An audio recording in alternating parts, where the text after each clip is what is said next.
All right, we're live, man. Another week, another day, another dollar, and this week we have Fight Nights picks. Craig and Matt. It's good to have you guys on. Craig, you've been on here before. Matt, it's your first time. Matt making an appearance. I love it. Thank you guys for coming on. Matt popping his cherry. How are you feeling? Thanks so much for having me. I'm excited. This could be great.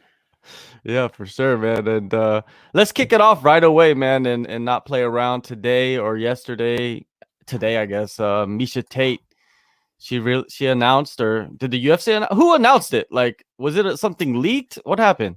So I kind of saw it all over Twitter. Brett Okamoto had tweeted about it. I'm pretty sure Marcel had put out a tweet about it. It was just, no one really broke the news. It was just sort of a bunch of different outlets at the same time kind of released what they had known. And some people had just said that, oh, Miesha Tate was booked for a fight. Some people actually had her opponent in as Marion Reneau. And we know now that, yeah, Marion Reneau is going to fight Miesha Tate and return to the UFC. Just wild. I mean, the joke is, and I kept using it today, I kept saying, 43-year-old gym teacher. We put out a couple of videos today, and I kept saying it. Well, she just turned 44. She's 44 and 3 weeks old, so a late happy birthday to Marion Reneau on a 4-fight losing streak. And I mean, for Tate, like, she's lost 2 to Nunes and Pennington, and the Pennington loss was over 4 years ago. And I think that Pennington loss is quite telling, and it's because of what Tate said after that. She was like, I remember coaching Raquel Pennington on The Ultimate Fighter, and now that I know that kind of one of my students is beating me, this sport sort of passed me by. And it's kind of weird seeing her come back now because, and of course, I quote Chael Sonnen a lot when I say this, you don't get better at something by not doing it, and by not being in the cage. The last time I saw you, you weren't as good as Raquel Pennington. Raquel Pennington's not what I'd consider an elite bantamweight even today, so I don't really know where this puts Miesha Tate in the overall bantamweight kind of just division. Yeah, if you speculate on why she's coming back, of course, she says she has the fire. You know what I mean? I'm pretty sure every fighter has the fire until they die. So it's nothing new. We've heard it a million times. I think that the UFC maybe coaxed her into coming back. And I interviewed her last December, right? And asked her about, are you ready to come back to MMA? Are you going to unretire? And she said, the fire's still there, you know what I mean? Like, I'll never say I'll retire. And so she was like, I'm gonna get into grappling, I'm getting into shape. And I felt like, okay, now that she's coming back, she was getting ready to come back the whole time. Ever since she came back from Singapore, when she landed in Las Vegas and started taking pictures at Extreme Couture, she was ready to go, man. And I'm very interested to see what type of fighter we see now, because when women have children and they come back, some of them come back really actually a better fighter than they were before. If you look at Mackenzie Dern, she's much better. She doesn't have no complications with weight cuts. You know what I mean? Like, she's basically in her prime after pregnancy. Now, Miesha Tate has had 2 children, so is it double impact right there, Craig? I mean, I honestly don't know. Childbirth or not, I have such a hard time with these fighters that take huge periods of time off. I mean, you look at Miesha Tate, and we already kind of previewed it for this week. Jessica Penne, she's supposed to fight Hannah Goldie. What Jessica Penne am I going to get? She hadn't won a fight in 6.5 years. So it's really hard to tell with a fighter like Penne. It's just like when Todd Duffy came back and he was supposed to fight Jeff Hughes. What the hell Todd Duffy am I going to get? Am I going to get the guy that knocked out Tim Hague in 7 seconds? Or am I going to get the guy that got the wheels beaten off him? So I have a really hard time. For Miesha Tate, it was always that level of competition. And you knew exactly what you were going to get out of Miesha Tate. Now, will she excel against Marion Reneau? Reneau put on a fight last weekend. She did. I mean, it looked like her nose got a little bit busted up there first, second round. And Macy Chiasson, I mean, it all depends on what you think of her. I consider if she kind of shored up a few holes and didn't really go to grapple after she strikes, maybe she'd be a really good fighter for a long time to come. I think it's a relatively low risk type of fight against somebody like Marion Reneau. She's always fight ready. She's always in good shape, gym teacher jokes aside. So for Tate, it's a good opportunity to get back. But I have no idea what kind of Miesha Tate we're going to get. Eddie the Blasian, he says every fighter gets the itch sitting on their couch watching. You know what I mean? You can read into that as far as you want. You know what I mean? But yeah, coming back to fight Marion Reneau is it almost feels like in boxing they have those what is it called? A tune-up fight? Yeah, a tune-up fight. Antonio Tarver doesn't get one, but yeah. Yeah. It seems like a tune-up fight for Miesha Tate. And you know what? If I read into it too much, what I think is that Miesha Tate, if she wins this fight, she goes up to 145 because they don't have nobody at 145 to fight Amanda Nunes. And why not build that rematch if she gets that one win at 135? Because it's not like we haven't seen that in the past. You know what I mean? Girls have, or women have, won a fight at 135 and gotten a title shot at 145 in their next fight. Holly Holm. Am I wrong? The only pushback I'll give on that is the fact that at least Holly Holm was beating somewhat reasonable fighters who aren't coming off 4 straight losses. Because if Miesha Tate does beat Marion Reneau, it's not like she beat someone who's good in the division. Top 15. Top 15 or not, she has lost 4 fights in a row. So just getting a win over Marion Reneau, although it's great to get back on the horse and now, you know, kind of reintroduce yourself, if you will, to the modern MMA audience, but it's not really going to prove to me anything I didn't already know about Miesha Tate. It's kind of like whenever my friends ask me about Michael Chandler, and, oh, what do you think about him in the title shot? I think the same thing about Michael Chandler now as I did before he ever came to the UFC. Knocking out Dan Hooker quick, I didn't learn anything new about Michael Chandler. And if Miesha Tate goes out there, let's say she just out-wrestles Marion Reneau, grinds her, does that Miesha Tate style, I'm not going to learn anything new about her. The only fighters in this division that I really want to see Miesha Tate fight is Jermaine Durandamy, Holly Holm, or Amanda Nunes, because I truly believe that those 3 fighters are head and shoulders above everyone else in that division. So until Miesha's put in there with another one of those elite, I just don't know if we're really going to learn that much about her. Yeah, it seems like a lot of people are jumping to that conclusion that Tate, you know, was going to end up fighting Nunes eventually because there's nobody there. There's nobody there, right? There's no division there. So just throw in any name fighter. You know what I mean? Miesha Tate is a big name. She will draw more eyes than anybody else at 145. So the rematch, can she beat Nunes? Come on. Do we see anybody beating Nunes in the division? In any division? Even guys? I mean, if Max Holloway decides, like, yeah, I could fight at 145, but it really is the truth at this point. She's so far ahead of everyone who she's fought. I really don't know what you do with her in the future. Like, I mean, you got 9-2 Canadian Felicia Spencer taking on what, 1-0 Danielle Wolf, and that's all you have on the horizon. Like, we did State of the Division show last week with John Franklin, and we went through it. And I mean, featherweight, we must have spent like 45 seconds on the whole division because there's nothing to talk about. Like, Nunes, you go down to 35, you take a fight, and then I don't know what else you do. I mean, to me, you just liquidate 45, it goes to Bellator, and then you move on. But this makes it interesting because, again, I agree with you. I mean, if Tate wins this fight against Reneau, why not have a one-off at 45? It sells a title fight. People can get excited about the rematch like Allen Bones Jones. It could happen. I just don't know how big of a name Miesha Tate is to this newer audience because you have to remember the last time she fought was so she fights the UFC 196, one of the biggest cards ever, a Conor McGregor card. She fights the UFC 200, again, one of the biggest cards ever, and then again fights the UFC 205. But the problem is that, yeah, that was such a long time ago. We're talking about a fighter who hasn't been in there in years and years. And it's not like Miesha Tate's really in the media a lot, at least not as much as you'd really expect. So I think she might be able to sell her name more than Megan Anderson could, but I still don't know if a Miesha Tate fight is really going to sell a packed arena automatically. Yeah, for people that are watching right now, get your questions in and make sure you subscribe and like and all that good stuff. And yeah, and also go over to Fight Night's Picks. Go subscribe to their page. They got great breakdowns. I also heard that they started doing interviews somewhere. Someone's doing them. I don't know who it is. And Matt, Matt, I love the hair, man. I love that you're growing it out. Are you going long? Are you going real long? I'm probably going to keep it around this. I'll get it trimmed up sometime soon. But yeah, it's going to stay like this for the time being. I'm glad you're a fan, though. Oh, yeah. Are you going to get the Max Griffin? Like, just get your name braided into your hair? It worked for him. It did work for him. Okay. Next time you see me, maybe we'll figure something out. All right. That sounds good. I like that. I like that idea. Yeah, it's just, there's a question right here from Allen Bones Jones. Is kind of, tied in with Miesha Tate and Amanda Nunes. Is Holly Holm versus GDR2, Nunes versus Pena. Winners face each other in a mini women's bantamweight tournament. Are you guys, a fan of like people wanting the UFC to have tournaments when they're never going to have a tournament? Who was it at the pressers? And you never want to go after anybody, but who was it at the pressers from BT Sport? Was it Nick Pete? Yeah, that said, oh, my idea was the tournament. You guys are setting it up perfectly. You know what, Nick Pete, shoot your shot. I'm fine with it. Like, listen, you've been talking about it on BT Sport for long enough. Cool. Make it a reality. And I think that the UFC is never going to fall for it. It's something that you'll see with Bellator or maybe even a KSW or One Championship. I think the UFC should kind of lean into things like that. Listen, if you could put CM Punk on the main card of a pay-per-view, anything's possible. So I like the thinking. I'm really against Pena getting a title shot. I know she's doing a good job of really kind of talking herself into it, but the division's tricky. And for me, Germaine de Randamie and Holly Holm are still performing at championship levels, as silly as that might sound. But for de Randamie to have that win over Pena so recently, for Holly Holm to beat Aldana at her own game, I mean, what can you do? Those two deserve it more than anybody else. So I kind of take Pena out of it.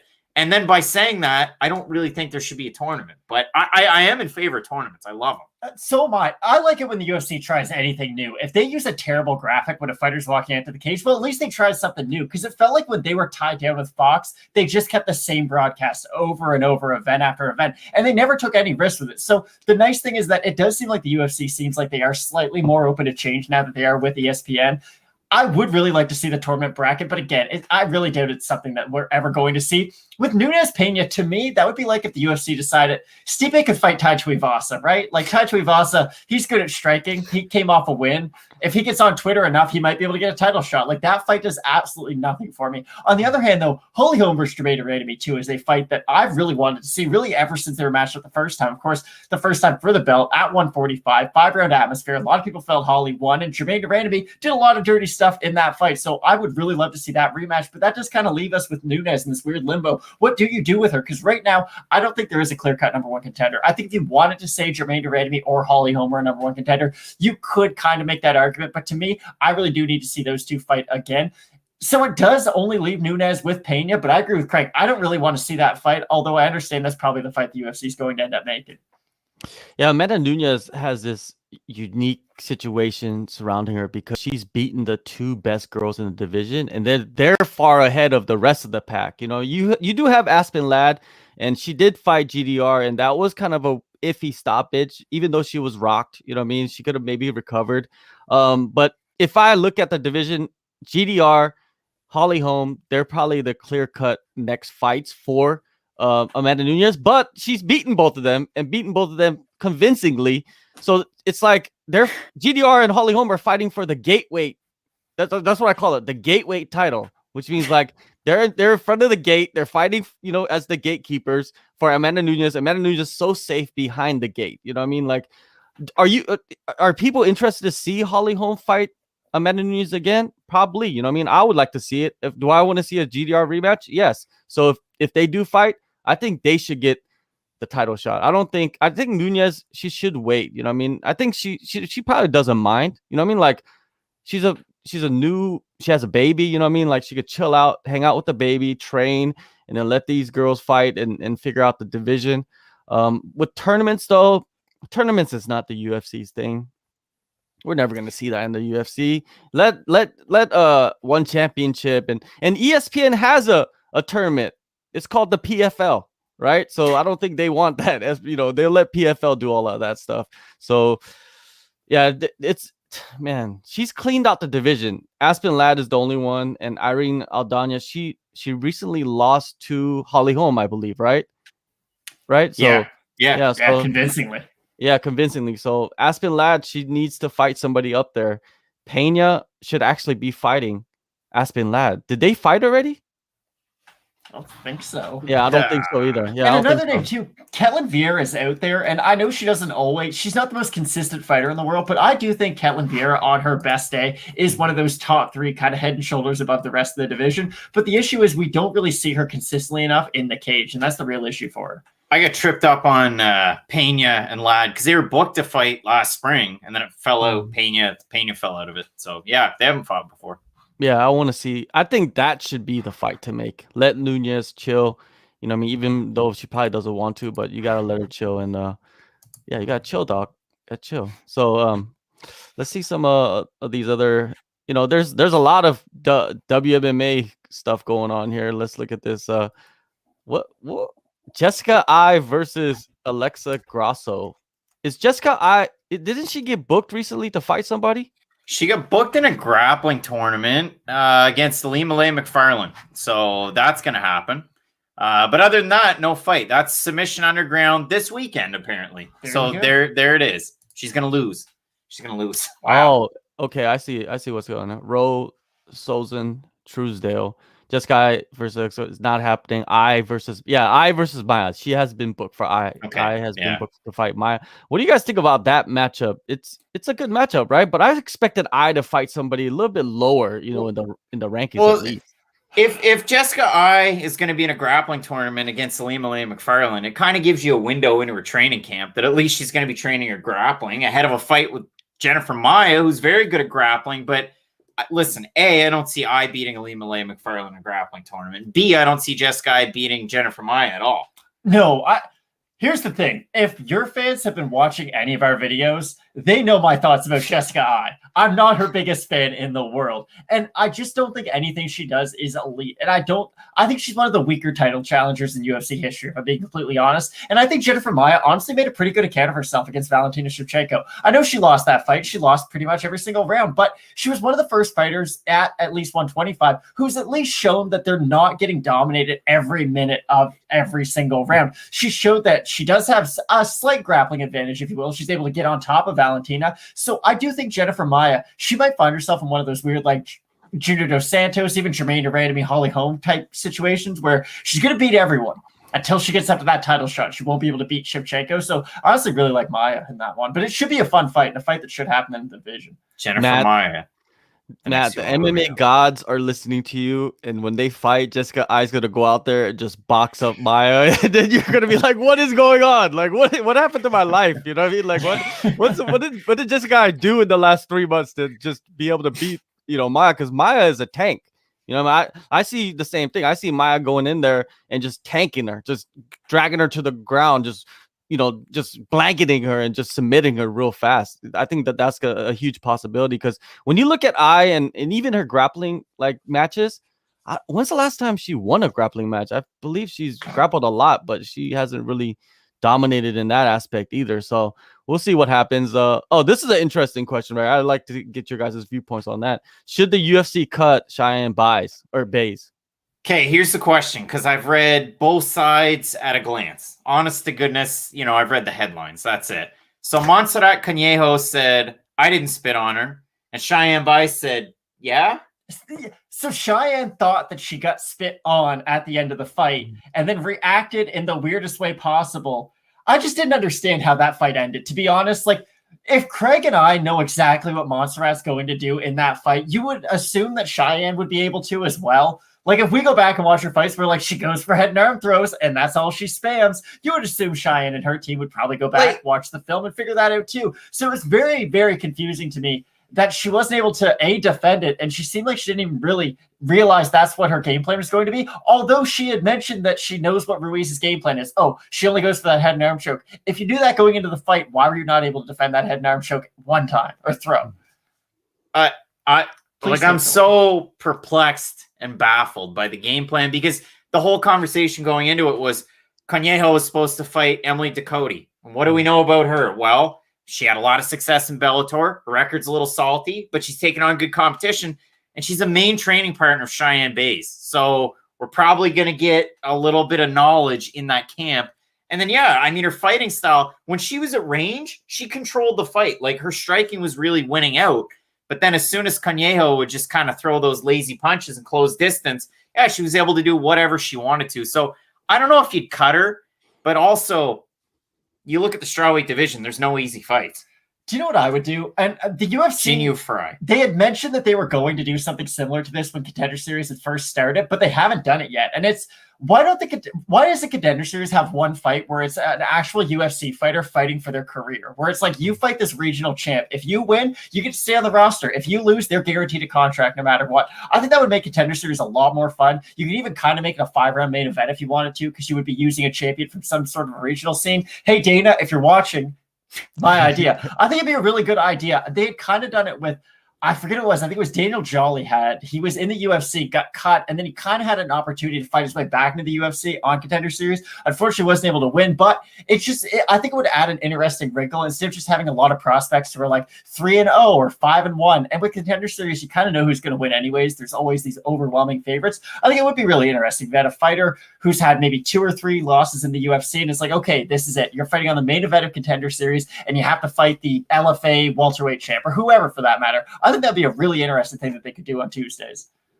Yeah, Cheyenne Bays, I don't think she should be cut. I think you should give her one more chance. I'm a guy that believes that if you lose your first fight in the UFC, man, that's just terrible business move for them just to cut people with that. I mean, it doesn't look good on the promotion.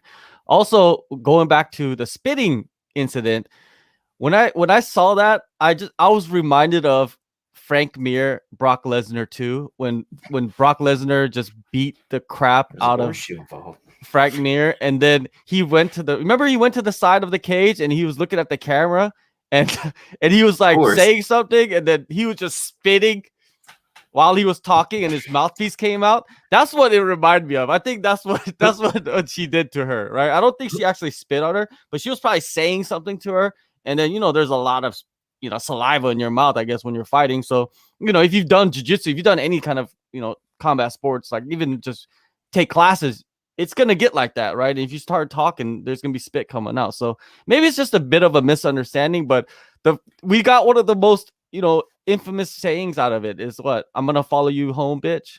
Is that what she said? Yikes. Yeah, it was bad. I mean, it wasn't like Bisping Jorge Rivera. And I mean, he didn't get cut from that. So yeah, it's not that bad. And you can lose your first UFC fight. Like Max Holloway lost his first UFC fight. Now, I'm not saying Cheyenne Bays is going to go on to become a Max Holloway level fighter, but you can lose your first fight in the UFC. It's not the end of the world by any means.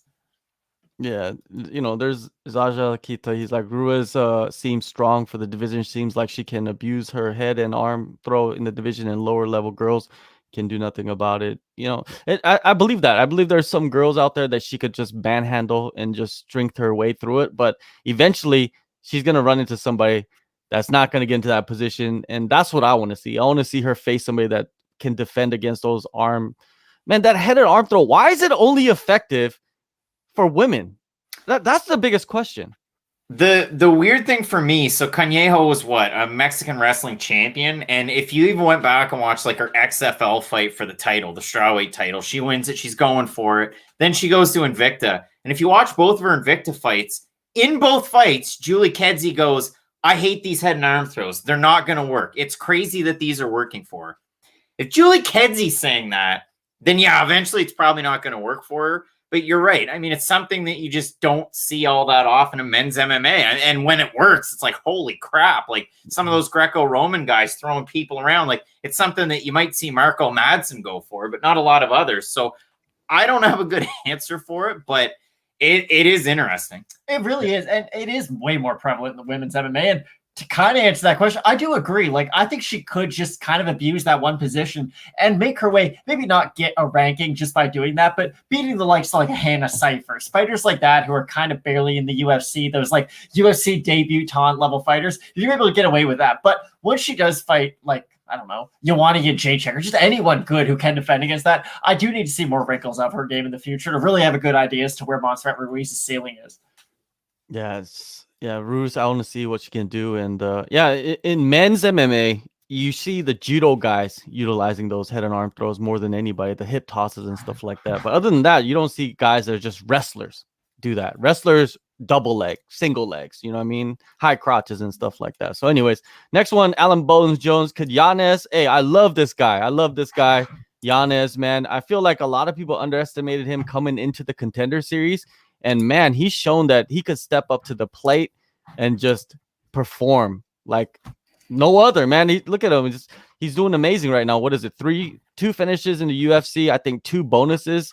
Man, the dude has become rich in the last, 6-7 months, man. It's amazing for him. Now, do you think he should get a top 15 guy like Casey Kenny or Chito Vera? Man, is that too quick of a jump, do you think, Matt, for Yanez? I think it is just a slightly too big of a jump. Now, I don't doubt that he could beat those guys, and I think he very well could. Like, Chito Vera leaves his head pretty high up. He's not the most unhittable guy. He's not all that elusive. Adrian Yanez could go in there and beat him. I don't want him to beat him in his next fight, though, and that's the real key. I hate it when prospects get rushed, and I hate it when they win their first big gatekeeper-ish fight, because that means that it's only hard fights from then on out. And bantamweight is really the only division that gets brought up, I guess, along with lightweight. Is what are the two best divisions in the UFC? You have lightweight and you have bantamweight for the most part. I don't really want to see Yanez only fight top 15 guys from here on out. I'd like to see him maybe pick up a win over Craig's favorite fighter of all time, perhaps, Rani Yahya. I think that'd be a really fun fight. Not a fighter who a lot of people know by any means, but just a good, solid veteran who's going to force Yanez to maybe use a wrinkle of his game we haven't seen yet. And that's how I would match him up moving forward. Matt stealing the thunder of Fight Matrix, but the point that I had to bring a Fight Matrix up in front of me was going through some of the names. Enrique Barzola doesn't have a fight book. Ray Borg's another guy. Yaya's a guy. But the name that you had was Montel Jackson, like two guys that fought last weekend. Hey, why not match those two guys up? That'd be a good fight. I mean, Song Yadong doesn't have a fight coming up. Trevin Jones, and then from there on out, it's the Kennys and the Phillips and the Assunçãos of the world. But hey, there's some pretty good names in there. I just don't think it's time to rush him against a guy like a Kenny. I know, both guys have LFA shine, so you could try and make something like that. But Kenny and Chito Vera, I just don't think it's time. I'd hate to see them rush him too early because he has those two big knockout wins in the UFC and the Brady Hong fight on Contender Series. Just hold on. Yeah, Kenny should be fighting Vera. Yeah. Am I wrong? Yeah, Kenny should be fighting Vera, and I don't think Yanez should jump up so quickly. I agree with you guys. I think Yanez should fight another guy who has a lot of experience, might be new to the UFC, but still has a lot of experience, been fought many different types of fighters, and stylistically a little different. And Yaya would be good, but there's a bunch of other guys that are still floating around in that division that Yanez could fight. And he remember, what isn't it, Manis called him out, but Manis is fighting somebody else in the next couple of weeks. So I don't think they would put that fight together. I feel like they're going to put Yanez against somebody else. And you know what, the UFC, even though we don't like it, but they're going to do it, is they're going to push him to fight somebody higher up in the rankings. They're going to ride the wave because he looked phenomenal, man. But we don't know when the stylistic matchups change. The styles change. We don't know how Yanez can adjust to it, man. Let's see him fight somebody that's similar to, let's say, a Marab, a guy that's kind of like a similar skill set, not as good as him, but similar skill set, and see how he does against someone like that. Can he knock out a guy like that? Can he defend the takedowns, like continuous takedowns? I want to see what he can do with that. So Yanez, I'm big on him. I love the guy. He's a great interview. Hopefully you guys at Fight Nights Picks can get him on the show. Oh, you guys he was on the show, right? He was like the return of This Week in MMA. Yeah, he went off on the bantamweight division. He went off on Dillashaw. He told us how much he liked what were they? At-home freezer Powerade or slushies. So yeah, it was a good time. Randy Costa versus Yanez.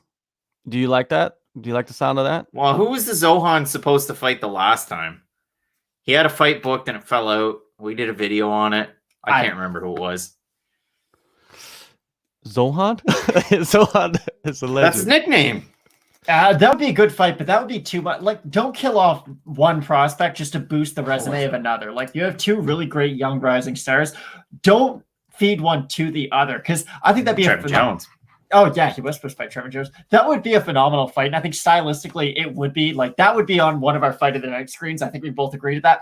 But why ruin both guys' hype right now? I think both guys will be in the top 15 sooner rather than later. So just kind of nurture both of them up into the rankings. Definitely. Well, Kingdom Citizenship.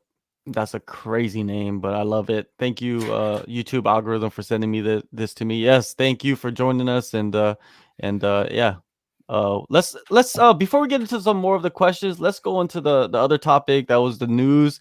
It was news, but it was not news at the same time. Last weekend is Khabib retires, and I wanted to get your guys' thoughts on where does Khabib rank in the all-time greats, because I'm a type of guy that thinks Khabib still needs to do more to be considered one of the all-time greats. He was a great fighter and he did great things, but I don't feel like he was an all-time great. I feel like he should he needs to defend the title way more, because if you stack him against like John Jones Silva, Johnson. Who else is there? GSP. Yeah, John you know, like Jones, yeah, yeah. Silva. If you stack him against them and their resumes, could you put him in the same bracket? You know, let's start with you, Craig. So I've done like the Mount Rushmores before, and mine get really off the rails because mine's Hoist Gracie, Ken Shamrock, GSP, and John Jones. That's my Mount Rushmore. Why is Ken Shamrock on there if you already have one? Anyways, he built the sport. They both built the sport, so that's why. I mean, mine's really weird. And then if I do like a builders category for Mount Rushmore, it's like Art Davies, Campbell McLaren, Dana White, and then I don't know, throw somebody else in there, make it fun, Joe Silva. But when I look at like a Mount Rushmore and I consider the greats, yeah, I agree with you. I mean, I have to have some from the early days. That's why I go with Shamrock and Gracie. And you can add some more guys. Maurice Smith, you could throw in there. Our guy, Carlos Newton, the Canadian, Pat Miletich. Like, there's a lot of names in there. What? They're not on the Khabib level. Just hear me out. And then you got to focus on the eras. For right now, Khabib's definitely in it. But if you're going like an all-time top 4, well, yeah, I don't have him. Yeah, definitely take out Shamrock. That's fair. But the GSPs, the Anderson Silvas, the John Jones, I just don't have them on that level because, like you said, I mean, hasn't really faced that same adversity, same level of competition. Well, he has faced that level of competition. He's beat Dustin Poirier. He's beat Conor McGregor. He's beat Edson Barbosa. Beat some of the better fighters of our generation, Rafael dos Anjos. I don't think it depends on how you want to look at it, because the fact that he hasn't really even lost a round, I do think weighs heavily. Because even GSP's been knocked out. GSP's been submitted. GSP should have lost the decision probably in his second last fight, even though I'm Canadian and love him to death. But let's just call it what it is. He probably lost to Johnny Hendricks. I've seen GSP face adversity, whereas Khabib, yeah, he's so good he doesn't have to face adversity. And I do think that's an important factor to bring up. I wouldn't have him on my Mount Rushmore, but I do think if he just got to that 30-0, I just think that number itself is somewhat symbolic. I think the undefeated record really means a lot. Now, would it have been nice to see him move up and weight and fight another, fight Usman for the belt and become champ? Yeah, it would. But a lot of the greats, even the greats who Craig previously brought up, most of those guys didn't become champ. So to me, I don't weigh champ too heavily into it. I think it matters how good you looked in the cage. And to me, no one's ever looked more dominant than Khabib. So if you do want to have him as the GOAT, I can't really argue against it. Although for me, it still is Georges St-Pierre. I mean, in the comment section, Sakuraba, Fedor, what about Shogun? Like, there's Vanderlei Silva. There's so many names. And Khabib's a great. It's just, he's not the great. Yeah, and also you got to look at it as like UFC. You got to look at it pride. I think you got to separate that. You know what I mean? Those are completely different. Yeah, with Khabib, he has looked human. You know, what about the Gleison Tebow fight? A lot of people think that he lost that fight. Do you guys think he lost? When did I go back and watch that? It was ahead of the Gaethje fight, so it's been a little bit. That was the last time I went back and watched that fight. It was close.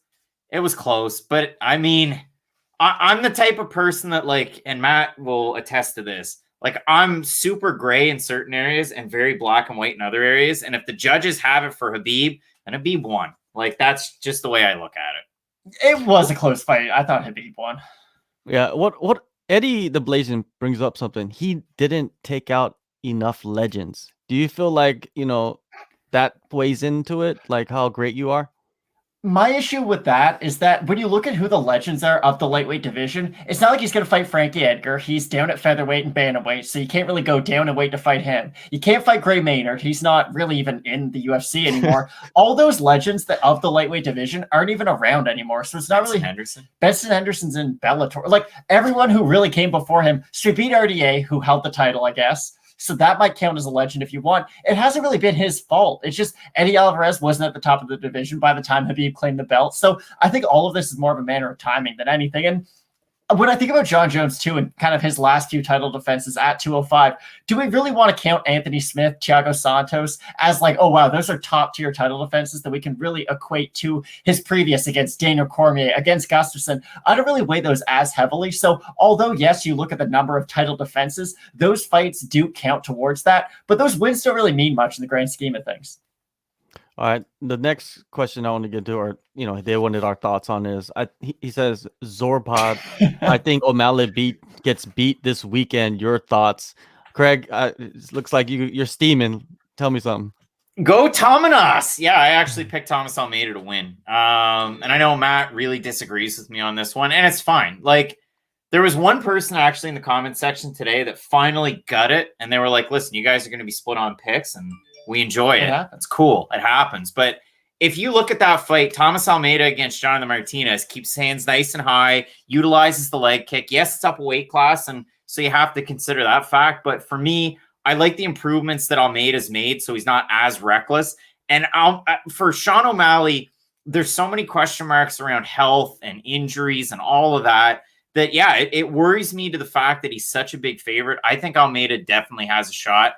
And his record, I mean, his last 5 is 1-4, but you got to consider the level of competition too. And I even think Jonathan Martinez is a very good fighter. I know he didn't give his best against Davey Grant, but still, for Almeida, it's definitely a winnable fight. It's a winnable fight for sure, but the problem is, here's the thing. Everyone who watches MMA thinks that the UFC is so much different than boxing. They're not. The UFC put this fight together because Dana White wants to give Sean OMalley a good stylistic matchup. And it's as simple as that. He's putting him in there with another primary striker who's shown to be somewhat hesitant, at least as of late. And we don't really know what version of Thomas Almeida we're going to get. Are we going to get that absolute buzzsaw in his first kind of run up until that Cody Garbrandt fight? Or are we going to get this more tentative version of him?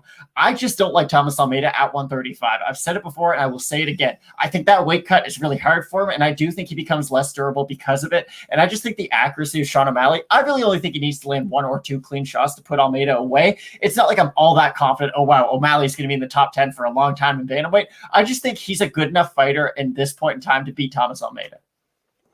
Yeah, man, I'm edging towards Thomas Almeida for some reason. You know, the reason why is because OMalley, he's saying some weird things like CTE things, like I didn't lose, like I was injured in my last fight. Don't people lose because they're injured, because they get their head beaten and then they got a head injury and then they get KO'd and they lose, right? So I don't know like how he's like, mentally, how he's entering this fight. Do you guys question that? Like is he all mentally there? Here's one thing, and take this with a grain of salt. So I will watch the countdowns. I'll watch the embeds. I get myself excited for the big pay-per-view cards because we have a lot invested in them, and you need to. And it's always, the conversation in the chat. We'll kind of surround that. Fighter's mentality, this and that. So it's a good question. You watch the countdown, and obviously they had to cut it in half because they lost their co-main event for the title. But they also didn't feature anything else. It was just the main event and the countdown. The first embedded is pretty much just the main event, more or less. The second embedded, pretty much just the main event. The third one is main event and then Sean OMalley. Mm-hmm. There's no Thomas Almeida, but there's Sean OMalley. And it's him getting off the plane, and then it's him getting his stuff, and then he goes to his room, and that's about it. They didn't really do a whole lot with Sean OMalley. Like, it wasn't like they gave him like the third spot, like any type of a leading role. It was like, hey, this guy's still on the card. He's a name. We're going to push him. It's a weird spot to have him in because, yeah, he lost the fight, but he's been a sore loser about it. So I don't know about, where his head's at in this one. I don't know about, any injuries, this and that. But again, I just worry about the leg health. That's pretty much my big concern. I agree with Craig 100%. I don't really worry about CT or anything like that. He's a young guy. He hasn't been in crazy fights or anything. It's not like he's going out there like he's a Justin Gaethje. In every fight, you're like, wow, I'm really concerned for this guy's well-being. He had a weird fight against Chito Vera. And like Chael Sonnen spent his whole career saying, I'm undefeated and undisputed. And no one really says, oh, wow, he's got a lot of problems. I just think it's a part of his shtick. And if you want to sell fights and get your name out there, people hate Sean OMalley because he still says he's undefeated. Those people who dislike him are going to tweet about it, or they're going to say stuff about it. And it still gets Sean OMalley's name out in the headlines. What we're doing right now, talking about him, is what Sean OMalley wants us to do. Like, whether we're praising him or whether we're saying everything bad about him possible, it's all just playing into his hands. So I think Sean OMalley's a little bit smarter than we're giving him credit for, to be completely honest. Also, he's embracing the heel role now. He's just flipping it on us, and he's going to do it, and he's going to continue doing it for the rest of his career. Is that what you guys think? Yeah, I mean, listen, if he goes on a huge win streak, then he's back on Twitch, and they're giving him the rub again. I think he's got to win a fight. So for right now, if you're going heel turn, fine, go full heel turn. I mean, Kurt Angle made a career of being a heel. Do it. I mean, he was a good guy at the start, and then he was a bad guy. So we'll see what happens with him. I'm fine with it. I mean, the other thing, how marketable is Thomas Almeida? Not enough that they put him on an embedded, and his English is great. So, yeah, it's just, it's weird. They have to sell a fight. O'Malley has to sell himself. So this is what we get. What's the timeline before O'Malley just gets a full face tattoo? Like eventually, like Didn't he get one? No, I'm saying like full face, like Tekashi 6ix9ine type. Like Aaron Carter's face tattooed onto his.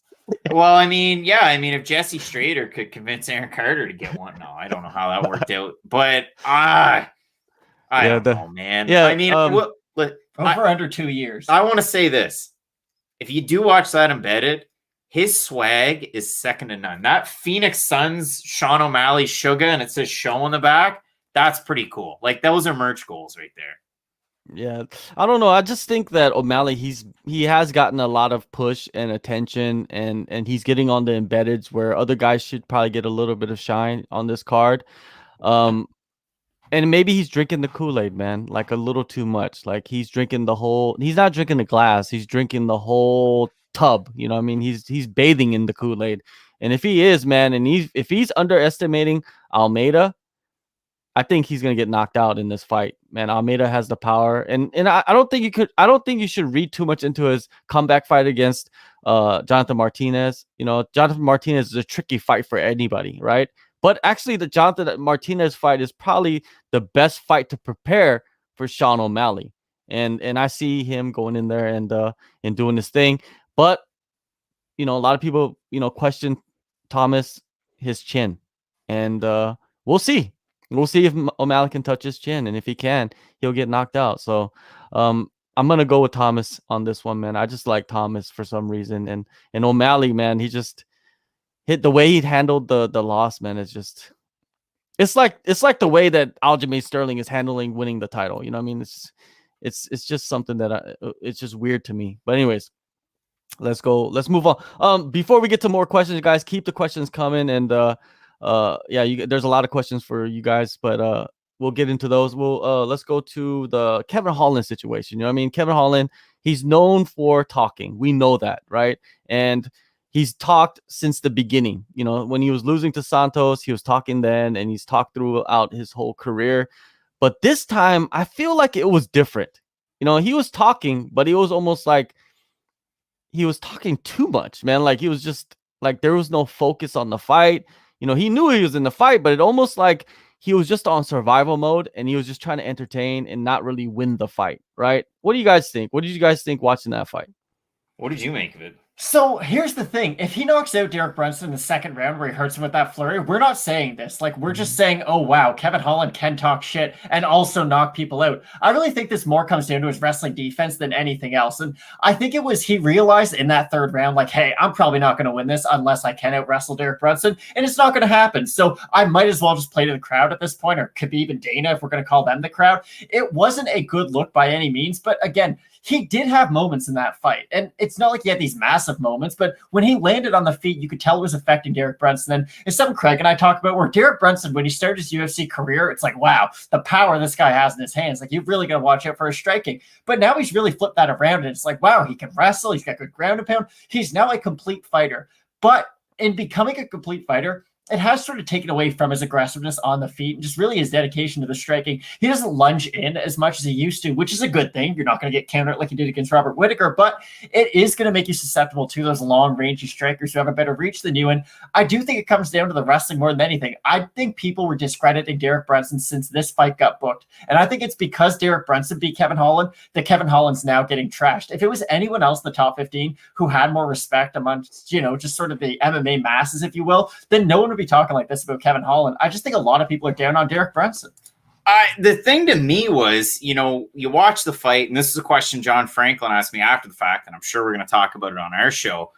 Where does Travis Lutter fit into all this? Because, I mean, the corner cam was rarely, if ever, on Derek Brunson. It was always on Kevin Holland. Always a big mouth. Always talking to Dana and the illegal streamer, Khabib Nurmagomedov. You look in the corner, and you can't see Travis Lutter's facial expressions really because the mask is on. But, man, that guy must have been so upset because Holland wasn't listening to a thing the corner was saying. He was solely focused on entertaining the two fans, and that was it. Like, it's just an awkward look. So if I'm Lutter, A, I'm mad. And B, if you're Holland, Okay, so it didn't work for me in this fight. Do I totally abandon Luter where I've been forever? Do I go to a new gym? Do I really work my wrestling defense with somebody else? Because if Holland didn't have the, I wouldn't say wherewithal, but if Holland didn't really think about it, hey, I should probably listen to what my coach has to say in this one, then maybe he does need to go elsewhere. Like, it's a tricky subject that way. I think he does need to go somewhere else, because if you don't respect your coach enough to listen to what they have to say in between rounds, then it's not the right fit. I really do think it comes down to the fit between the fighter and the coach. We've seen it 1,000 times. Like when TJ Dillashaw finally got with Dwayne Ludwig, PEDs or not, you did see there was a real development in his skill set because he finally found the right coach. Dustin Poirier with Mike Brown, you're like, wow, these guys, like, they really understand each other and they're great at working together. I think there's always a coach out there who just works really well with the fighter. Firas Zahabi, GSP is another great example. I just don't think Kevin Holland's found his, and I do think it comes down to, it's like respect your elders. Travis Luter's been where you want to be. He has fought for a UFC title, so listen to what that man has to say. And to me, I do think it comes down to fit. If Kevin Holland went to one of those super gyms and had other really top-tier guys around him every single day, and you're pushing each other every day, I always kind of liken it to when really good high school basketball players, they go to private schools where a bunch of other really good high school basketball players go, because then it's iron sharpens iron. You're constantly playing with the best guys. You're constantly training with the best guys. It's going to make you better over time. So personally, I would like to see Kevin Holland go to AKA, go to ATT, maybe not permanently, but just switch it up. Team Body Shop. Anywhere's really, just switch it up, go to a different gym, have a different look. There's no shame in doing that, and I think it could do him a ton of good. Yeah, it definitely will do him a ton of good. And yes, he's in a weird situation now, man. Like watching that unfold, it as a fan, I was like angry. I was angry as a fan. Like I expected more out of Kevin Holland in that fight. Even though his takedown defense is not so good and his cardio is suspect, I expected a lot more because he did have chances in that fight to win, and he just didn't take. He didn't. I guess he didn't capitalize on those chances, and maybe he was not afraid. Sorry, I don't want to use that word, afraid. Maybe he was hesitant because of the wrestling. Because man, Brunson has some great wrestling. I'm not going to deny that, man. I think he could wrestle with any of the best of them in that division. Whoa, 100 million. Hello to you, sir. This is interesting. Mike Perry versus Kevin Holland would be gold. Hey, I think it would be gold. I think those guys, it would be funny to watch that. I mean, D-Rod's got his hands full next, but yeah. I think Mike Perry is one of those guys that has like 50 fights. If he loses all of them, he'll still have guys wanting to fight him. You know what I mean? He's this generation's Phil Baroni. You're right. You are completely right. That is, I think you should put that on Twitter the next time he fights. You know what I mean? Maybe I'll put that on. Well, this is definitely going to get around to Phil anyway, so yeah. All right. So we got some other comments here. What's this one? It says, I thought he would lose after watching the Darren Stewart fight. Stewart is not on Brunson's level, and he still gave Holland trouble. Let's see what else. What do you guys think of Brunson saying pre-fight that he beat Izzy in the round he got KO'd? What? Do you remember Brunson saying that? I didn't hear it. I didn't. Sorry. Yeah, sorry, bro. We'll see what happens. We'll have to go back and look at that. We got Smith, the Digi artist. We love the smack talkers. Look at Nick Diaz. People are still talking about Nick, and he hasn't won a fight since 2011.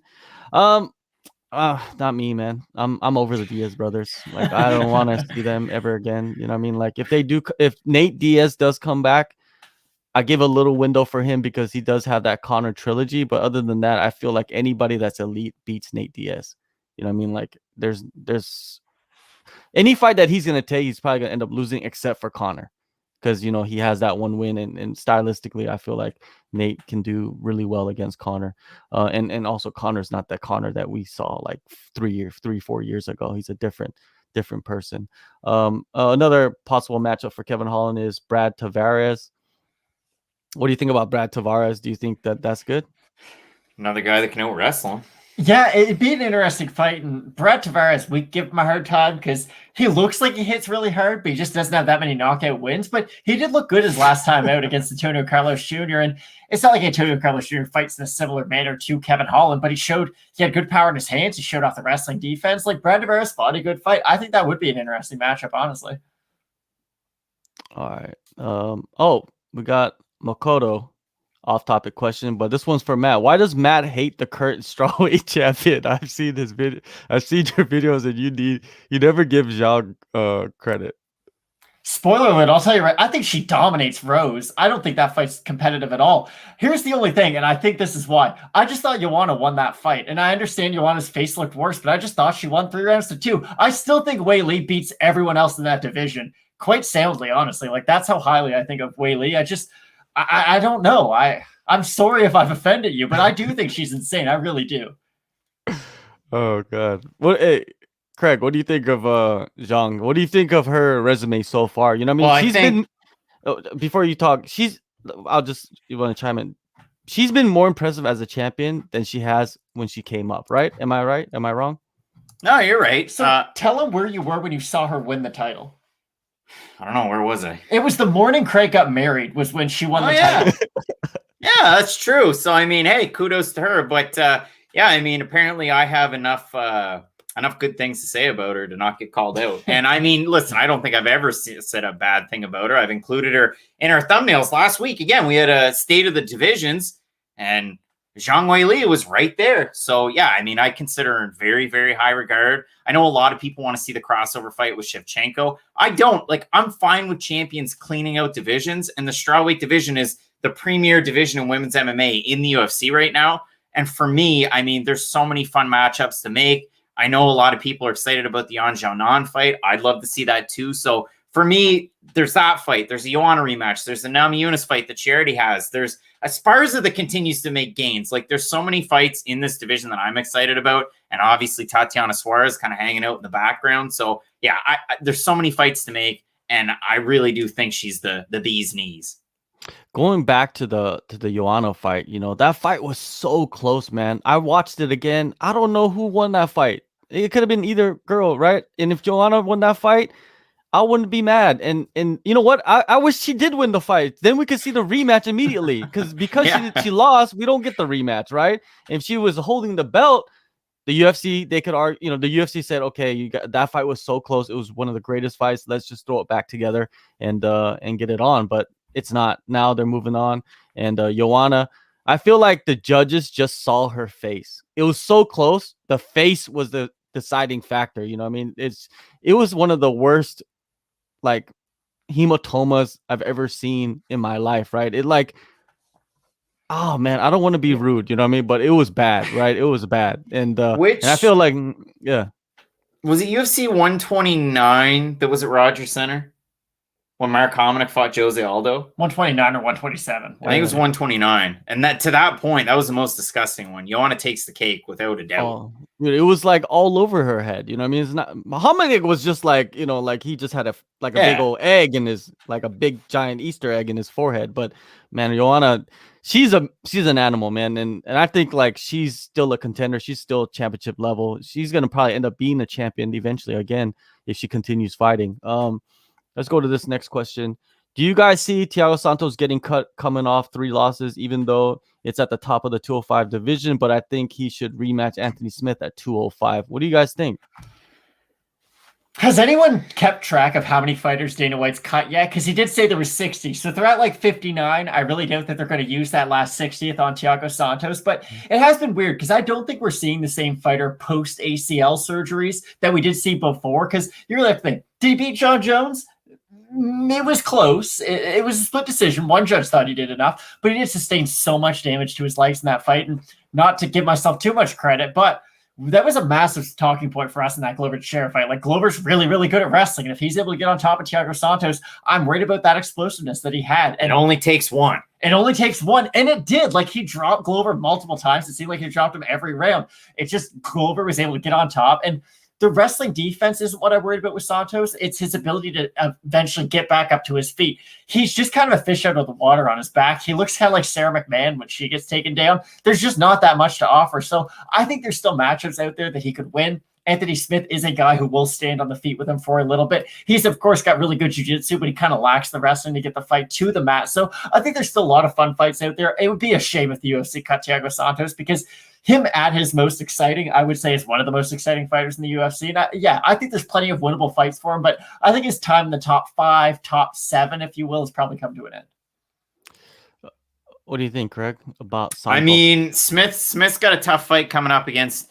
I mean, are we not calling him Jimmy anymore? Because UFC on the rankings have him as Jim Crute, so he's leveled up. So Jim Crute's got a fight coming up against. Do we call him Tony because he's late in his life, like Tony Smith? So we got to see who wins between Jim and Tony. And for Anthony Smith, I'd love to see that rematch. I mean, we know exactly what happened at 185. I'm cool with it. Like, that's a fight that I can get behind. If you're, a fight fan that's been around since before Santos fought Jimmy Manoa and since he was fighting Vicente Luque at 170, like, you can get behind that. So I'm cool with it. Yeah, I'd like to see it. Or Volkan Oezdemir. Yeah, Neil, we talked about Miesha Tate returning right at the beginning of the show, so just rewind it or replay it, and you'll hear all about it, and we get deep into it. Ong, what's up, Ong? He says Joanna versus Rose 3 should happen, and the winner fight Zhang. Well, that's not gonna happen because Zhang is fighting Rose, and I think if you're the UFC, just play UFC's position. If you have Zhang and you have Rose, right? Who do you want to win the fight, to win the title, so the division moves on the way you want it to?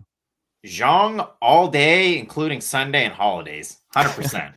Like, you want her to win. I mean, she is your star fighter, and I get it. Rose Namajunas is a star, but she's inconsistent, and we don't know when the next time she might fight. Like, will she fight Joanna 2 times and have absolute wars?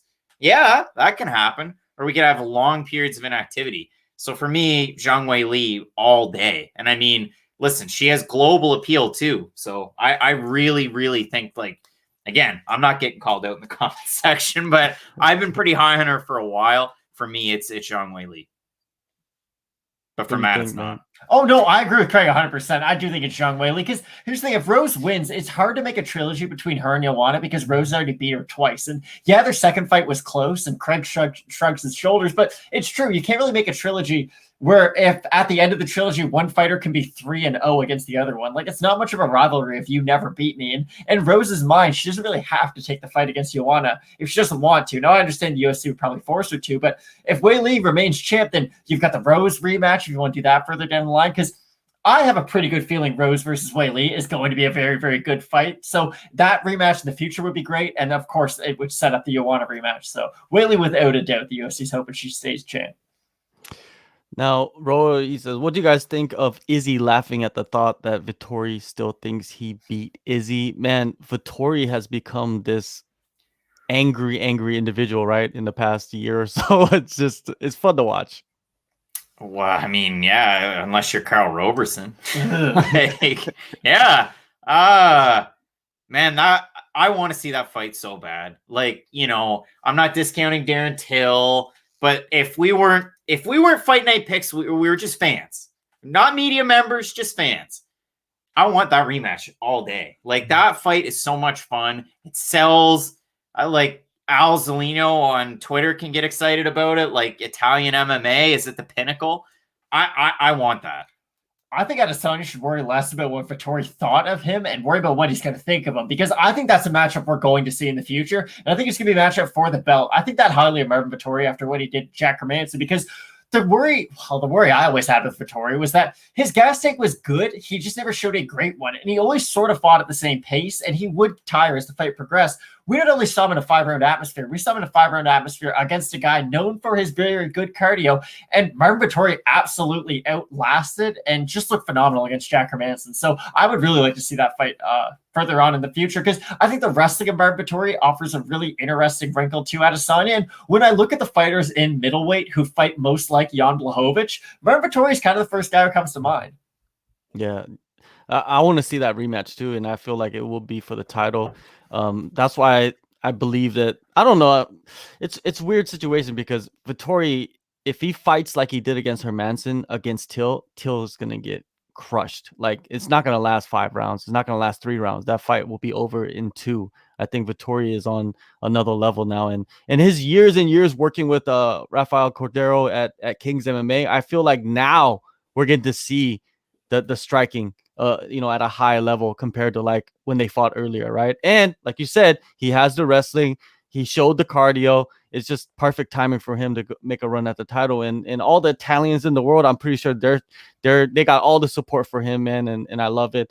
When you also, like, Vittori came out and he was talking about the rankings too for the UFC, and Brunson, when he beat Holland, they ranked him at number 4, and Holland wasn't even ranked top 5. What did you think of that? Let's start with you, Greg. Thank you. I'd really like to kind of go off on this because I'm pretty critical of the rankings on Twitter. Matt, again, you can roll your eyes, whatever. But every time I put a rankings tweet in there, there's one person that responds because I believe they're somewhat involved with the rankings, and they explain how the rankings work. It's an amalgamation, and if somebody drops out, then it's just an aggregate score, and that's the way that it works. But for Derek Brunson to end up at 4, I look up at it, to me, it's less of a, hey, it's a Derek Brunson issue. It's more of a UFC issue. You look at lightweight, and right now you don't have a champion, but Gregor Gillespie's at 15. He hasn't won a fight in over 2 years. Ali Quinta hasn't won a fight in years. Kevin Lee's at 13. He's been out for a long time. You just go down through the list. There's so many issues and possible errors in these rankings. And listen, I know I'm speaking with a current Bellator MMA rankings panelist, so we got to kind of keep it on the tight and narrow here. And I'll be critical. I will on Bellator, and I'll keep up that style. That's how I work. But for me, with Brunson at 4, it's a little weird. But I have bigger issues or bigger fish to fry with the rankings. I'm going to say this and I mean it. I don't care about the rankings whatsoever. And this is why. The number 1 contender doesn't get the title shot. It's not like every time the title challenger is always ranked number 1.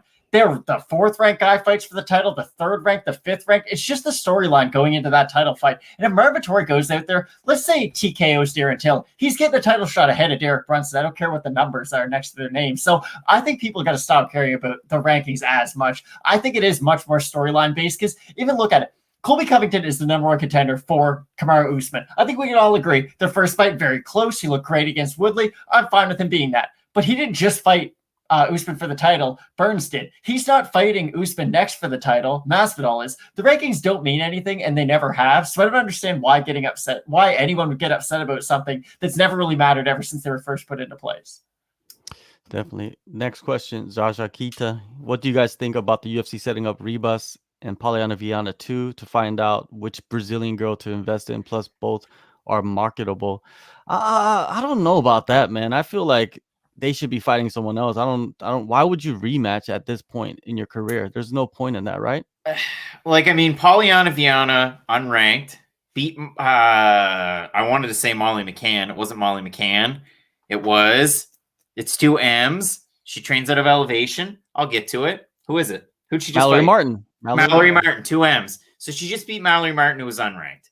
And it was an impressive win. Martin went to take her down, and Viana's good off her back, and she submits her.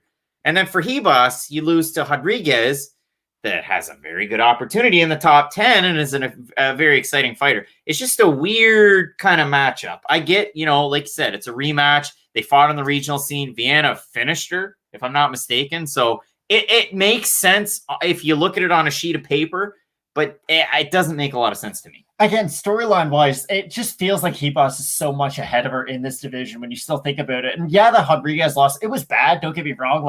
Losing by TKO that poorly in the second round, it's not a good look, but I still think she is a player in the division, and she still belongs in the top 15. And for me, Viana still needs a couple more wins. I still have a lot of questions about her overall game. Her striking, she leaves her chin so high up.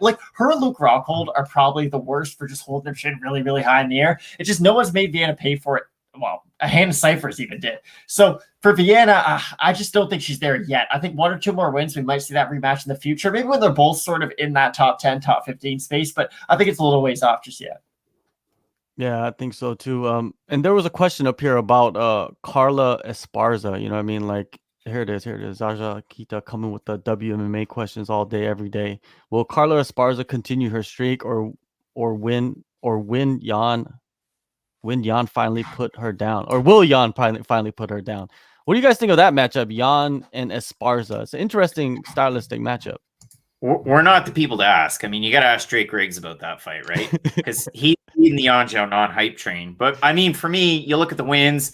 The last 2 are the big ones, really the last 3. I mean, Claudia Gadelha is a huge win. Karolina Kowalkiewicz is a big name to have, especially the way that she got the win. I mean, I know it's just a decision, but she did a great job in that fight. And then Angela Hill by decision, 2019, 2020, 2020. before that, Siri Kondo, Viviane Pahea, Kaylin Curran. But you look at those last 3; those are huge wins. If she beats Carla Esparza, again, I think I said it earlier, like title shot, 100%. I'd be totally behind that fight.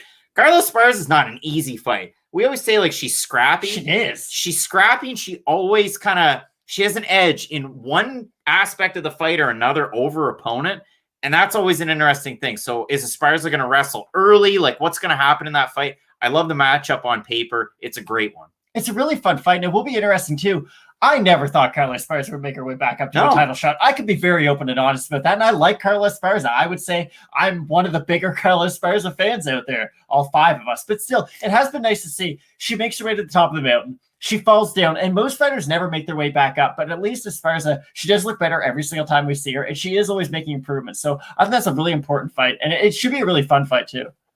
Yeah, I see it going, one of either ways is Esparza gets the takedown and just lays on her, you know what I mean? And then that's what we're going to see for 15 minutes, or Hyon picks her apart from distance, and it's not even going to even be close. It's almost like that one, what was it, the first Rose Namajunas, or the Rose Namajunas fight that Esparza had? I kind of see it maybe going that way. But it's a tough fight for either fighter. But like you guys said, whoever wins is most likely lined themselves up for the next title shot, because it's kind of, Joanna doesn't seem like she's coming back unless she gets paid, you know what I mean? And you know how that works. The UFC is going to not try to pay anybody. So we'll see. Next one, Alan Bones Jones. This is an interesting one. Blades versus Rosenstrike. What do you guys think of that? I think Blades is way better at wrestling, and I think Rosenstrike is too much of a counter striker. So I think Blades probably ragdolls him, to be completely honest. If technique beats power, but we know that never works. So yeah, I mean, I got Blades and something like that. What, you guys touched on this earlier. I believe Craig did, about Weili, about champions fighting other champions, becoming champ. And, Youssef is saying Weili versus Shevchenko by the end of 2021. In my eyes, I don't want to see that fight. Like that fight, Weili has so much work to do. I want to see the other fight, which is Shevchenko versus Nunes. Even though Shevchenko lost 2 of the fights, I feel like that's a good fight to make. You know what I mean? Before Nunes retires, I want to see that one time. While they can make it, they should make it. Just like how Bellator was doing it. They're saying like, when they signed Yoel and they signed Anthony Rumble Johnson, they're like, you could have put them against other guys in Bellator, but they're like, hey, we got to make this fight while we can. So they put them together in their debuts, right? So I feel like you got to make fights while you can. So yeah, they should do that. I like, it's a good question. And it's a fight that I bet they do that before they do Shevchenko Nunes. Here's the problem. Why is everyone so confident Shevchenko beats Andrade in the first place? Like, Jessica Andrade is by far her hardest matchup in the UFC to date, at least at this weight class. Of course, Nunes is better, but if anyone's going to beat Shevchenko at 125, it's going to be Jessica Andrade. And I'm not going to make our official Fight Night Picks prediction saying Andrade is going to beat her, but it's a hard fight for Valentina, especially when you see some of the holes in her game against Jennifer Maia. Jessica Andrade, I think, is a much better fighter than Jennifer Maia, so I'm really excited for that fight. I don't think we should be counting Andrade out of it just yet either. Yeah, that Andrade fight, man, that's an interesting fight. It's if Andrade wins, then you could argue for a champion versus champion fight. My ideas were always like, you should never put a title on champion versus champion. They should just meet at like the middle point, you know what I mean, and fight each other at a catch weight and make a special title, like a title that boxing does. Boxing always makes these special belts for certain fights. Why don't you just do that for the UFC? They did it for the BMF, right? So why can't they make CMFs and TMFs and DMFs? I don't know what the hell, DTFs, whatever, right? So Dank MF. Anyways, yeah. Oh, here's an idea. Till versus Adesanya, tough, Wembley Stadium. Wasn't Tough supposed to be going on right now too? Also, Adesanya's the star. Why would he fight in his opponent's home country? My whole thing is, every time people are like, oh, at Wembley, just go back to Marvel. They've already done it once. They know they can fill it. I don't see why they don't just do it every single time Adesanya fights. It's in Australia, Matt. I understand, but still, you could fight there. It makes a lot of sense. You already know you can fill that arena. You've been there twice before. It just makes a lot of sense. I just don't understand why Adesanya would fight the challenger in the challenger's home country. Here's the big question. Everybody that's tuning in. Why doesn't the UFC just go to New Zealand or Australia, fill a stadium, make everybody wait 2 weeks, make it safe. Then we don't have to worry about anything instead of going to the cesspool that is Florida or Texas. I don't know, man. That you better go research it, people watching. Do you Ghost Phantom 98, do you guys think that it's good that Stylebender really wants the Darren Till fight? He wanted the Jared Cannonier fight quite a bit too, and we saw how that happened when he fought Robert Whittaker. Here's the thing, like, I know he wants to fight Till, but he did kind of give Cannonier the shine, if you will, before Cannonier fought Whittaker. We all saw how that happened. So personally, I'm not putting that much into it. I just think he's kind of looking at the overall matchups in the division right now. A lot of guys at 185 are currently booked, and he's just like, if they all win, I would like Till next. Stylistically, I think it would be somewhat of a fun fight, but I think it would be a lot of two guys staring at each other. It would be super technical, don't get me wrong, but for me, that fight isn't like, oh, wow, it's must-see TV, because I really do see it would be two guys looking to counter for the majority of the fight. Yeah, Stylebender calling for fights, it's like fights that probably will never happen. Like you said, the Jared Cannonier, that's a perfect example. Like he probably knew that would never happen, so he's just saying that just to kind of create a different narrative out there, you know what I mean? Because he does have guys like Whittaker that deserve the title shot, but he's just like, nah, forget Whittaker, dismissing him. You know, his whole team is dismissing Whittaker. What do you think of that? Like the whole team, City Kickboxing, the whole team is dismissing Robert Whittaker like he doesn't even exist. He didn't even win back-to-back fights. It's so weird. It really is. It's just odd. You would think they'd be supportive of anything from the same region of the world, but it really is weird, the relationship that those guys have. But I do agree. If anyone should be fighting for the 185-pound belt next, it should be Robert Whittaker. It's kind of hard to make that rematch because, listen, you're not going to find a bigger Robert Whittaker fan out there than your boy over here. But it wasn't very competitive. Like, he almost gets knocked out at the end of the first round, gets knocked out in the second round. I'm not clamoring to see that rematch anytime soon, to be completely honest. To me, I think they'd sooner support like a guy like Jacob Malkoon than they would Robert Whittaker. Probably Malkoon fans out there. Yeah, definitely. That's his teammate. Christopher Edwards Bailey. Shout out to Christopher. They're gonna do a podcast immediately after this podcast, and they're gonna break down UFC 260. So go check that out. Once we're done, you could just switch over to their link and check them out. And while they break out and do their picks, and you know, shout out to Fanatics. You know, go get the app and all that good stuff. What do you guys think of Paddy Pimblett signing for the UFC?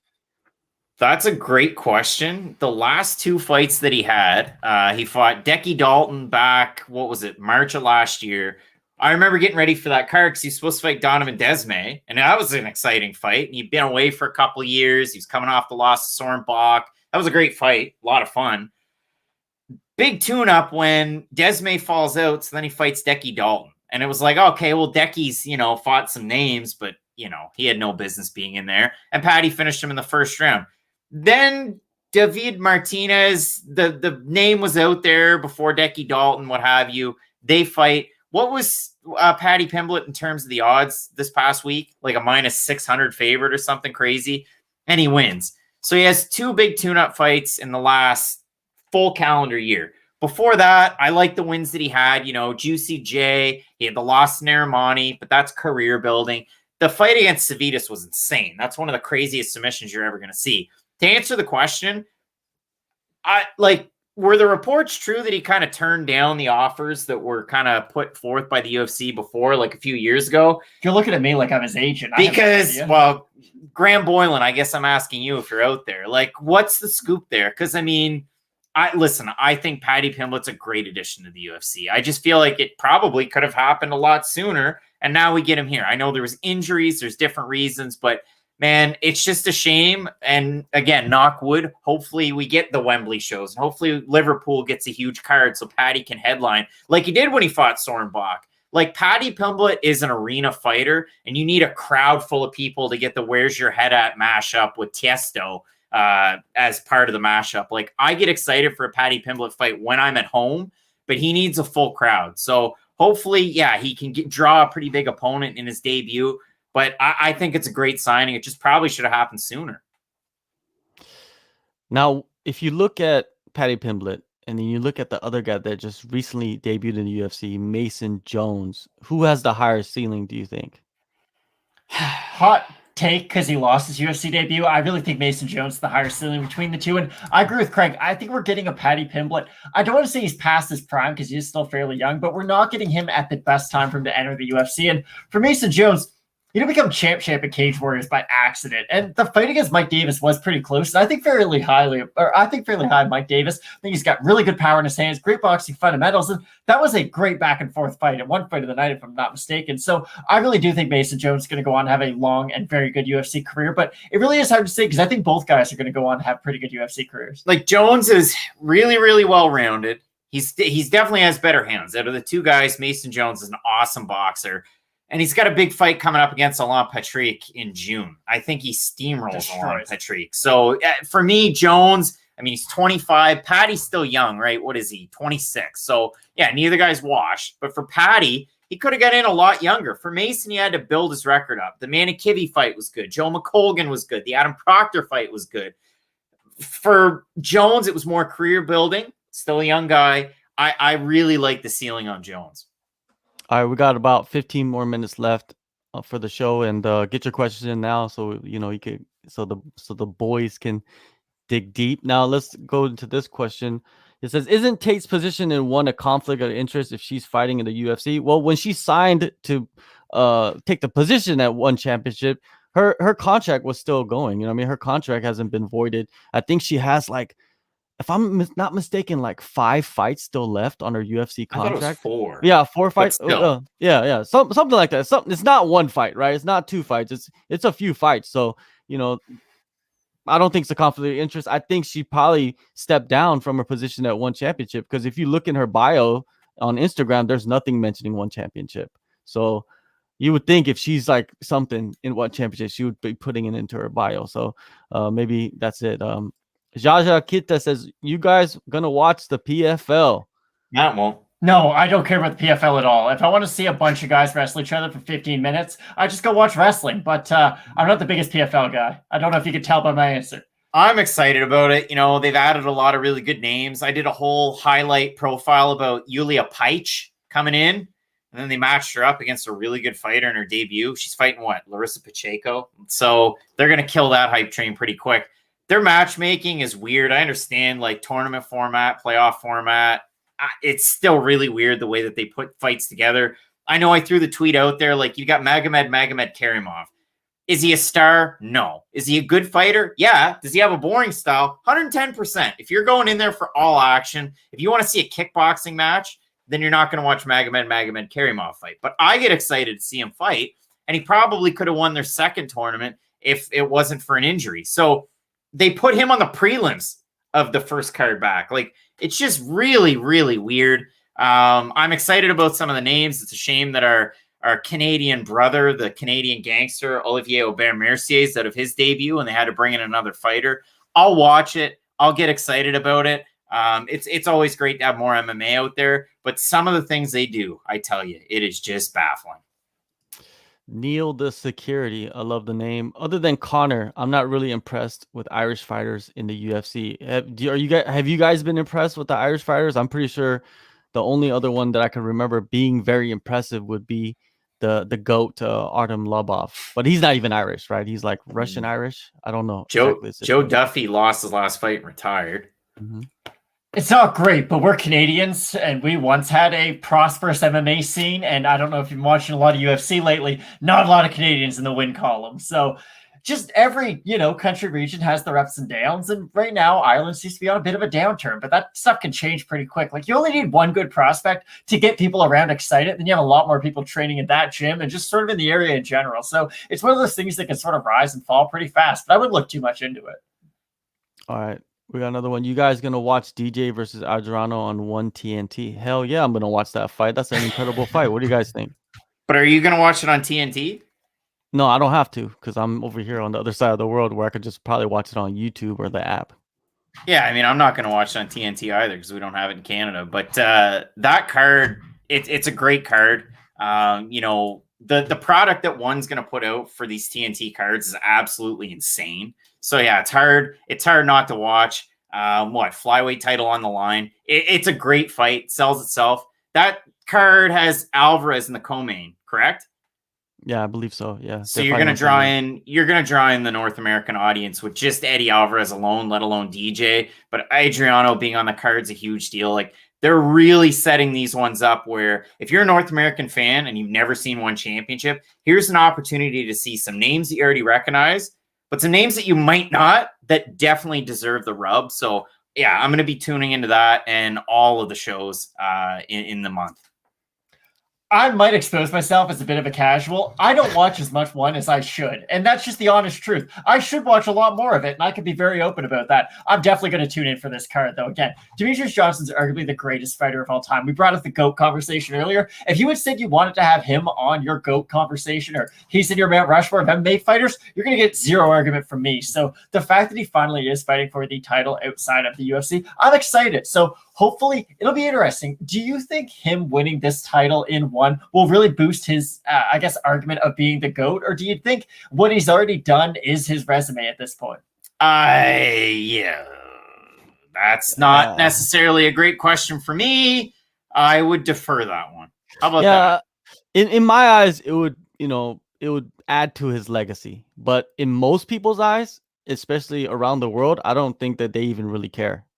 To be honest with you, you know what I mean? I think DJ is DJ, and he's going to live off the UFC run that he went on until he's, long and gone, right? And after he's long and gone, we'll remember him for that. But Adriano, he's a dangerous fighter. From people I'm talked to in the past, they say Adriano is big as a featherweight, and he's fighting at flyweight. So wow. I think that that's going to probably give DJ a little bit of problems, but a lot of people are saying DJ is going to just be able to wrestle him, and it might turn into a snooze fest in a way, but I'm expecting, a great fight between these two because Adriano has good jiu-jitsu. So even if he does get taken down, we might see something. Super long layoff for both guys too. Yeah, it's crazy. Sanchez versus Pitbull 2. Who you guys got? That first fight was awesome. It's going to be a great fight. I can guarantee you that much. Sanchez is like David Zavada, where you can punch Sanchez in the face and he's going to get busted up. He's going to start swelling up. And that also lends credence to how hard Pitbull hits. But I think Pitbull's going to win the rematch, but it's an awesome fight. Sanchez could submit. Who knows? But I like Pitbull. The first fight was amazing. I'm kind of hoping Pitbull wins just so they can set up the absolute insane main event, or I guess finale of that tournament. AJ McKee versus Pitbull. That fight's the fight that Bellator needs. Like, that's the fight that is like, hey, we could have our next Conor McGregor on our hands. Like, we have our biggest and brightest up-and-coming young star against our greatest fighter of all time. Like, you really can't write a storyline better than that. So I'm pretty sure Bellator would like Pitbull to win, and that's what I'm probably going to have to side with. Neil the Security, Sanchez fights are snoozers. Oh, man. You guys just gave all this Emmanuel Sanchez? Man, I love Emmanuel Sanchez fight. Like, Rufus Sport represent. He's awesome. It's a trip. Neil, maybe go back and watch a couple of his fights, especially that first fight versus Sam Cecilia fight was pretty good. Any Emmanuel Sanchez fight's normally really good. Like with the PFL, there's some comments here about Anthony Pettis and Verdum. And do you think a lot of people are gonna watch just their fights? If they do fight, they're gonna tune in for just them competing and see how they do? Yeah, I don't know. Here's the weird thing. So for us being up here in Canada, and again, not a big PFL fan, and I've been paying attention. So the first season, you could watch it in Canada on Facebook Watch, and I could stream it to the TV. It was really, it didn't work all that great, and it would buffer a lot, and I had good internet connection, the whole 9 yards, and maybe casting doesn't work great. But hear me out, it didn't work all that well. And then the second season, it was like, I have no idea how to watch this thing. Like a little bit was on Facebook. Some of it was on, cable. It was really hard to find it. And I'm not a big, we'll go into the Brendan Schaub library and try and find it into the streams. So it was hard. And if you're somebody that wants to find PFL in Canada and you have a hard time finding it, imagine for the casual fan that's trying to find it. So for us up here in Canada, hopefully it's easy to find. I know the big push last year or the year before, it's on ESPN2. It's on the it's under the ESPN umbrella, so it'll be easier for fight fans to find. So to answer the question, yes, I think an American audience will probably gravitate more with a Pettis former champ, a Verdum former champ, a McDonald former Bellator champ. Like, people are going to recognize some of those names, and then hopefully you get a little bit of shine to some of the PFL fighters. But then, you know, if you really get into the styles of the PFL marquee fighters, Lance Palmer, not the most exciting style. Natan Schultz can be, he can, but is he really? Not so much. At heavyweight, Ali Asayev, no. So it's just really tricky once you watch the first few to really get somebody hooked in. Really, yeah. I don't have much more to add to that, but here's the thing. I love watching Anthony Pettis fight. He's not in his prime anymore. I love watching Verdun fight. Not in his prime. And that's the big issue where a lot of these other organizations are getting UFC talent. When's the last time someone got a prime UFC fighter and then they were like, hey, we have this guy at their best now in our organization? The closest you might be able to argue is even Gegard. I feel like he had so many fights at that point. He loses to Lovato Jr. Like, Gegard, yeah, I would put him around that area. But if Gegard Mousasi and Ryan Bader are able to go to other organizations, capture titles, and become stars, if you will, in those organizations, and they don't even really bolster Bellator's profile that much. So I find it hard that these other organizations are going to get UFC talent and all of a sudden really become more major. Pearl Gonzalez, Sarah Kaufman. Stop. All right, Chris got another good one. Is if Tyron loses, you think he'll get cut? Yeah, I don't think he gives him the chance. I think he retires first. Oh, really? Wow. That's it. If he loses, that's it. Because he's fighting. Vicente Luque's won every fight by stoppage, and the one fight he didn't win by stoppage, he broke a man's nose so bad it was unrecognizable. Like, when he beats you, it's not just like, oh, Vicente Luque wins via like a unanimous decision where he's going to out wrestle his opponent, win 30-26. No. He puts damage on guys, and if that's the type of fight Tyron Woodley's in for, and listen, I grew up watching Tyron Woodley. You're one of his biggest fans of all time, I'd say, or at least at one point you were. It would be unfortunate that that's the way his career ends, but yeah, I doubt he gives the UFC the option to cut him. AJ McKee, you know, a lot of people are big on him, you know, and he's on the verge of winning the title eventually. What do you guys think? Do you guys think he's that guy? He's the guy that's going to be able to take out Pitbull, or maybe Sanchez will take out Pitbull? You know, what's the situation? What do you think? He has the look. He has a great personality, and he's great on the mic. Bellator has given him the rub. If he was in the UFC, I've started to talk about this now, and I'm just going to keep talking about this every opportunity I can. If you're in Joe Rogan's, you know, lexicon, then you've done something right. Uroš Medic, when he goes out to fight, Joe Rogan's talking about him. Joe Rogan doesn't know a prelim fighter from a hole in the wall, and he knows who Uroš Medic is. That's huge. Medic wins. They have a back and forth. A lot of people are going to remember Uroš Medic.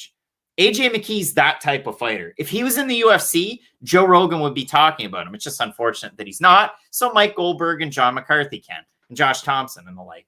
But for me, he has everything. He has the fighting skill. He can go, you know, a hard 3 rounds. I'm assuming he could go a hard 5 rounds. Like, the guy has the it factor, but he also puts on in the cage. So when you're taking on a wrestler as credentialed and as well-known as a Darian Caldwell, and you put him in a submission nobody's ever seen before, like, that's unprecedented. Horiguchi didn't do that. He did it a different way. But for Caldwell to do what he did, for McKee to do what he did, it's amazing. Yeah, I think, you know, to answer the question, could he clear out a division? Pitbull's a tough out for anybody. But if you beat Pitbull, yeah, I think he can beat anybody at 145. There's tough fights, but I think he can beat just about anybody. And yeah, he's a boogeyman outside of the UFC, like Gaethje was, or, you know, pick your fighter. Chandler was for a time. So yeah, I hold him in that high regard. And I don't think that's going too high with the praise. I really don't. Whatever the it factor is, AJ McKee has it. He just does. And I was fortunate enough to speak to him in the media day right before he fought Caldwell. And he told us, he was like, I'm going to submit this guy at my back. And everyone's like, of course you are. Like, we know you're going to get taken down. That's just what happens at Darian Caldwell fight. He did it. He created a submission off of his back against one of the better grapplers we've seen at that weight class. And it was so impressive. And that's the thing with AJ McKee too. You're like, oh, well, he's really good at grappling. What's the striking like? Really? What's his striking like? It's even better. Georgie Karhanyan. Exactly. It's even better than his grappling. He's so dynamic. He's so much fun to watch too. And I know that's something people don't like to bring up, but it's the truth. Like, if you're exciting, you're going to move up the ranks faster. You're going to get talked about a lot more. And that's what AJ McKee is. So I think if he is able to beat Pitbull, there's a lot of guys in the top 15 in the UFC who he could definitely beat. Of course, the Holloways are going to give him trouble, but Holloway would give anyone trouble, Volkanovski's and like, but you don't know how good you are until you fight those guys. And there's not a single guy outside the UFC I want in the UFC more than AJ McKee. All right, we're gonna end with this. Ong is saying this is a bit off topic, but Abasov is stepping up to replace Vitali Bigdash to fight Ong La for the light heavyweight title. That's news to me. I didn't even know that that's happening. Right? So I saw the comment early on because I think it might have been posted a couple times, and so I went on Tapology. It's not there. I mean, I see the Nakashima win the last time out, which was in November, and he's on a 5-fight win streak. The Okami win. That's nice. And he called out Ong La. He's been calling out Ong La for a long time. So maybe if Vitali Bigdash can't make it or he's injured, I don't know. I haven't heard anything, but I will be interviewing Ong La on Saturday, and check that out on Fight Nights Picks. That'll be out there soon, and we got a couple more interviews in the works for you guys. And anyways, I'll ask him about it if that's actually something that is happening. Thank you guys so much for coming on, and it's been fun, man. You guys are rapid fire. It's almost hard to keep up with. You guys just boom, boom, boom, boom. So make sure you guys go over to Fight Nights Picks to their channel. Go check out their webpage. Check out their merch. Like, subscribe, buy something, man. Support those guys. They do great work, and they're the only guys that I really look at for breakdowns. Them and maybe I'll look at Dan Hardy's stuff. Is it Dan Hardy? Yeah, Dan Hardy. Yeah, he's the guy, right? Yeah, Dan Hardy, I like him, but usually those are the two guys I look at for breakdowns of fights. And what's good about their channel is that they break them down and they put them into separate videos, and so it's not like you don't have to watch like like one fight is like an hour and a half. You know what I mean? Some guys do that. Like one fight, hour and a half breakdown. That's incredible. But yeah, so go over there, subscribe to their channel, and you'll see my face over there, from time to time. Thank you guys so much, man, for joining me. Appreciate it. It's awesome to chat.